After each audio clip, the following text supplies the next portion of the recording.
Eu quero começar essa mensagem fazendo algumas perguntas.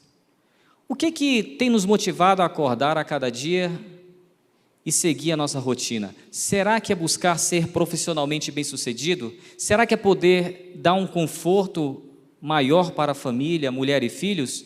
Ou será que a motivação é simplesmente conseguir sobreviver mais um dia? E a pergunta mais importante: o que Deus faz nesses planos? Qual a função de Deus na sua vida? É esse o questionamento que irá permear nossa meditação, baseada no livro do profeta Ageu, no capítulo 2. Mas antes de fazer a leitura, eu quero considerar algumas questões que antecedem esse capítulo. Em 587 a.C., ou seja, quase 70 anos antes de Deus falar com Ageu, acontecia a queda de Jerusalém. As riquezas do templo foram saqueadas, a cidade destruída, os nobres e os cidadãos judeus de destaque foram levados para a Babilônia, exemplo de Daniel e seus amigos. A terra de Judá ficou então desolada. Passados quase 50 anos depois da tomada de Jerusalém, no ano de 539 a.C., Ciro, o rei dos Medos, derrota a Babilônia e incorpora tudo o que era do Império Babilônico, inclusive os povos conquistados, entre eles os judeus. Quando Ciro assume, ele é direcionado então pelo Senhor a criar um decreto para que os judeus retornem à sua terra e reconstruam o templo que foi destruído durante a conquista babilônica. Isso a gente lê lá no capítulo 1 e 6 de Esdras.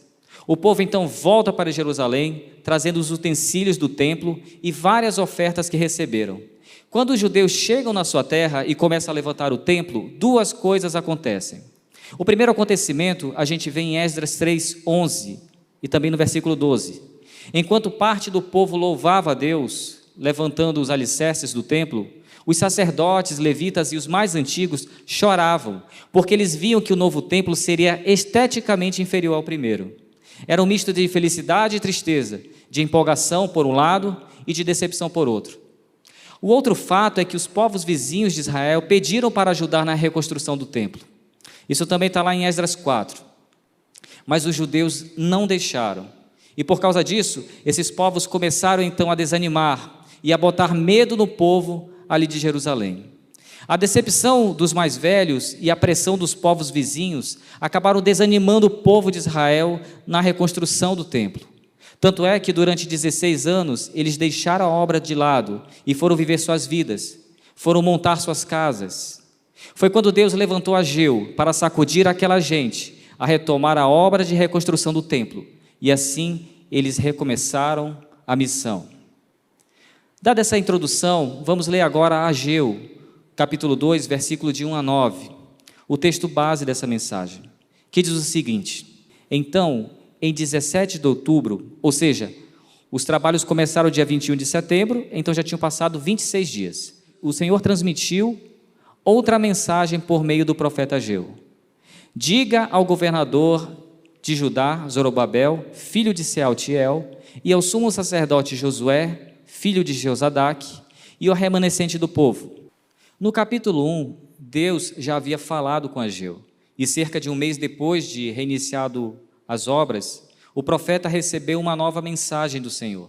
Vocês imaginem, semanas iniciais de trabalho: limpa a área em torno do templo, tira escombros, checa a firmeza das paredes que sobraram de pé, vê o que dá para usar. Reerguer ruínas de mais de 60 anos dá muito trabalho, e os trabalhadores ali precisavam de entusiasmo, e aquele momento era importante para uma mensagem de ânimo. Notem que esse segundo sermão de Ageu, o primeiro a gente lembra que foi no capítulo 1, o segundo não foi proferido num dia qualquer. Aquela era a data exata em que os judeus comemoravam a festa dos tabernáculos. E o que era essa festa?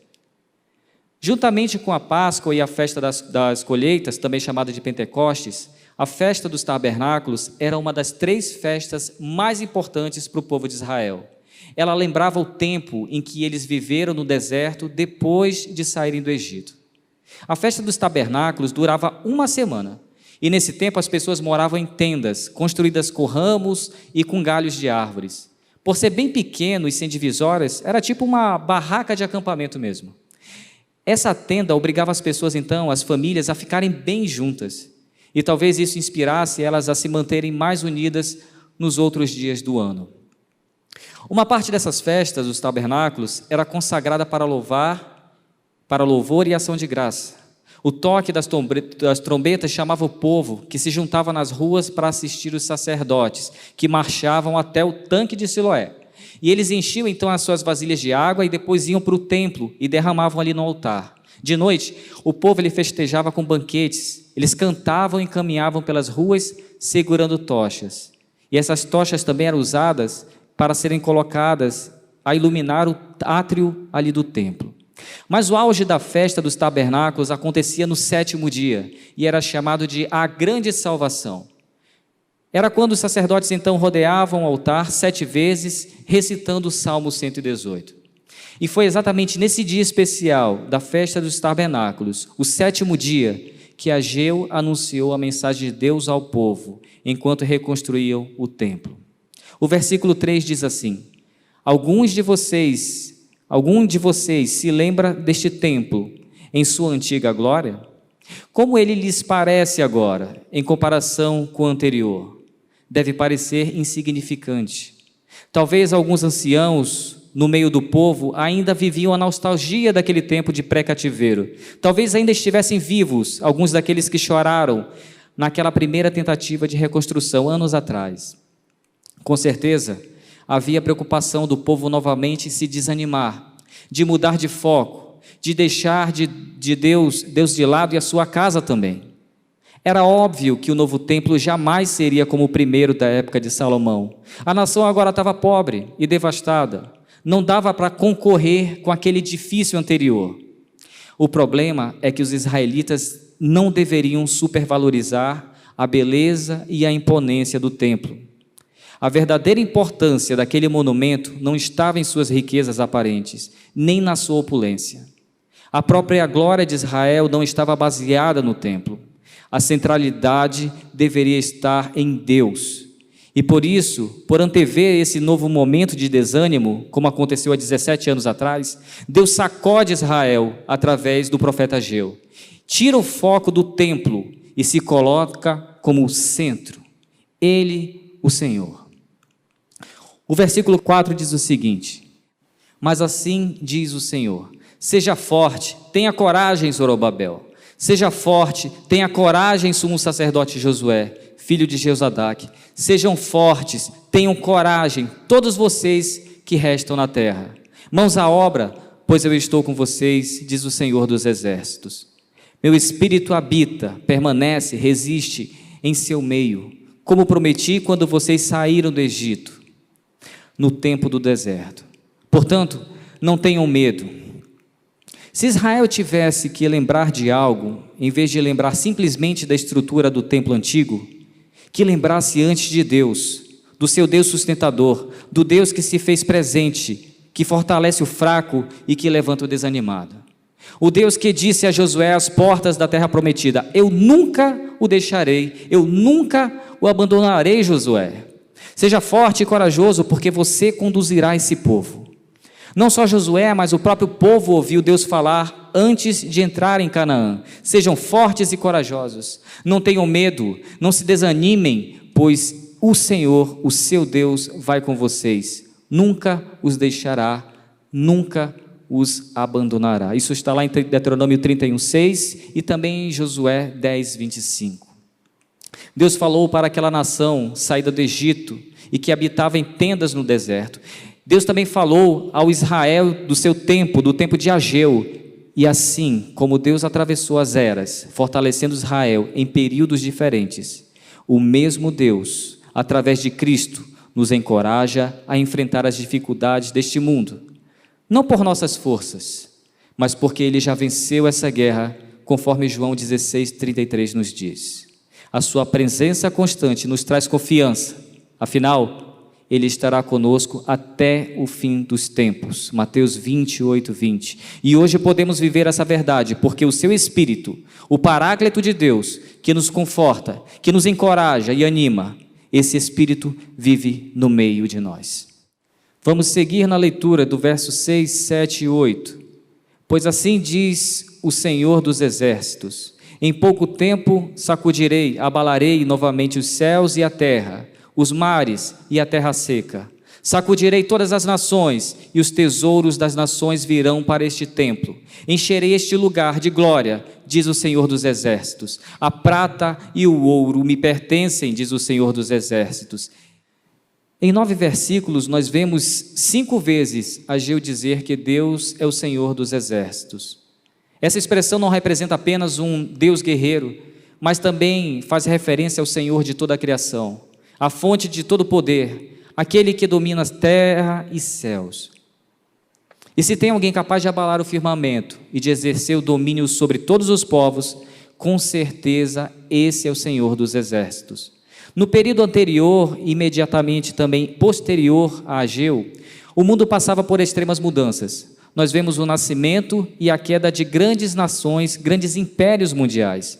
Nós temos a grande Babilônia, que inclusive conquistou Israel e o levou cativo. Em seguida, nós vemos o surgimento e a queda do Império Medo-Persa. Depois nós temos a grande onda que foi o Império Grego, conquistando quase todo o mundo antigo. E em seguida o Império Romano, que mesmo com a sua grande estrutura logística, militar e política, não conseguiu se manter para sempre. Reinos surgem, grandes impérios são criados, mas todos, cedo ou tarde, têm o seu fim decretado. Apenas um reino dentre todos se mantém de pé e nunca será abalado. O reino de Deus nunca terá fim. Mesmo que a mensagem de Ageu arremeta para um futuro escatológico que transcende sua época, é possível ver em alguma medida o seu cumprimento naqueles tempos. Como quando lemos, e os tesouros das nações virão para este templo. Exemplo disso é o que ocorreu quando nações adversárias de Israel, que queriam sabotar a construção do templo, como a gente viu ali na introdução, essas nações são obrigadas pelo rei Dario a patrocinar com tributo real as despesas de reconstrução. Isso está lá em Esdras 6:8 a 12. Tempos depois, Herodes, através do Império Romano, foi outro que gastou uma fortuna e cerca de 46 anos ampliando e enriquecendo o templo. Ele não fez isso porque ele era temente a Deus. Os seus objetivos eram políticos. Ele queria agradar o povo, mas ainda assim ele cumpriu os propósitos de Deus. Para finalizar, o versículo 9. A glória deste novo templo será maior que a glória do antigo, diz o Senhor dos Exércitos. E neste lugar estabelecerei a paz. Eu, o Senhor dos Exércitos, falei.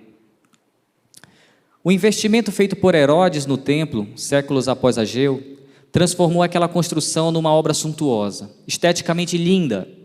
Porém, maior do que a glória material foi a espiritual, pois foi nesse templo que Jesus entrou. E foi sua presença gloriosa que fez aquele lugar se encher. Naquele adentrou o Deus homem. Depois disso, o próprio Cristo se fez templo de Deus, derrubado e reerguido em 3 dias, conforme a gente lê lá em João 2,19. Hoje, mais uma vez, como no tempo de Ageu, Deus quer se colocar no centro da vida do seu povo. Ele quer ser adorado no seu templo, mas não aquele construído por mãos humanas. Ele hoje quer ser adorado em nós, dirigindo nossas vidas. Afinal, hoje o templo somos nós, filhos seus, o templo do Espírito Santo. Amados, a história caminha para o seu fim. Os eventos atuais têm deixado isso cada vez mais claro.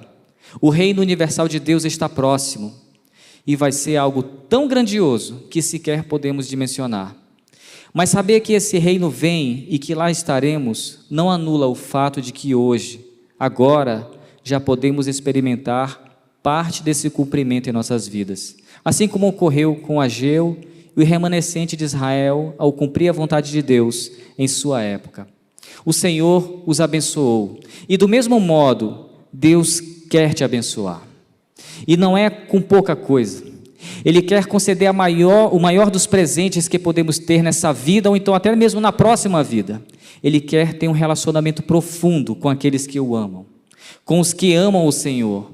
Um relacionamento desse com o Criador, com o sustentador desse universo, vai nos fazer enfrentar qualquer dificuldade, qualquer crise, toda e qualquer doença que possamos enfrentar, porque estamos sustentados nele, e para ele vivemos, para ele iremos, e para isso, deixe Deus ser o centro da sua vida, deixe as questões secundárias de lado, busque o Senhor em oração, busque ele através da Bíblia, não deixe as pressões de fora e nem as internas te desanimarem, e Deus vai te abençoar.